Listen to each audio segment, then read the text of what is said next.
a fisherman from Croatia, had an adventure that sounds like the plot of a movie when he ended up having a showdown with another ship. This wasn't just any ship, however. He was facing down a Navy vessel.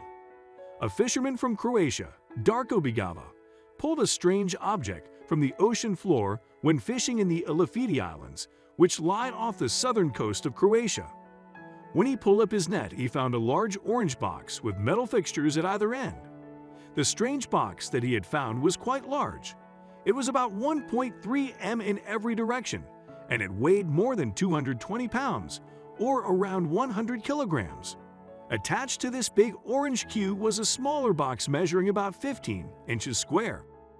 Bigava had no idea what this strange object, as that he had accidentally found at a depth of about 500 feet while fishing near the island of MLJ.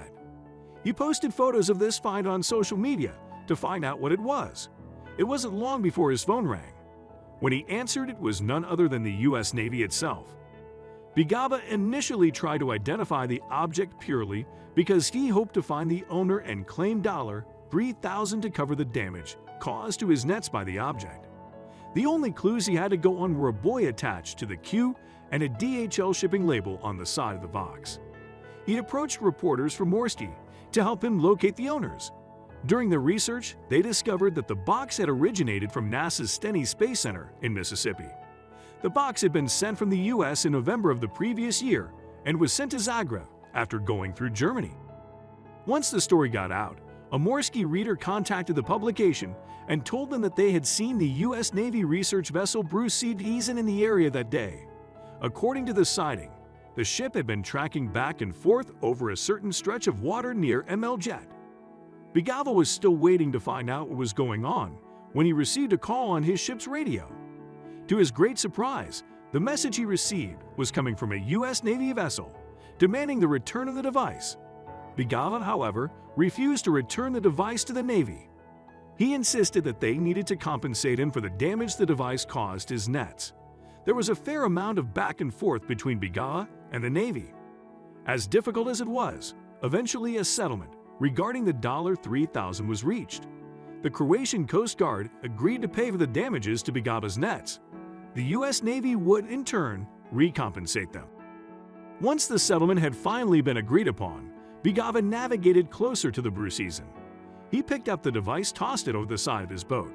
A dinghy was quickly dispatched from the Bruce Heesen to collect and drag away the orange cube. The strange orange object appears to have been a weight of some sort, which had a sonar transponder on one end and a kind of receiver on the other end. These devices are known as HIPAP systems. These devices are generally used for underwater communication. They are also used for geolocation, which is far more accurate than normal GPS. However, the true purpose of this device remains unknown. Neither the UN Navy nor the Croatian Ministry of Defense would state the real purpose or how it ended up in Bigava's nets. The MOD released a statement that said, "The Ministry of the Sea, Transport and Infrastructure has granted approval for the testing of marine research equipment and devices to the Navy research vessel Bruce Heesen, United States of America. The permit was issued in accordance with the provisions of the Maritime Code."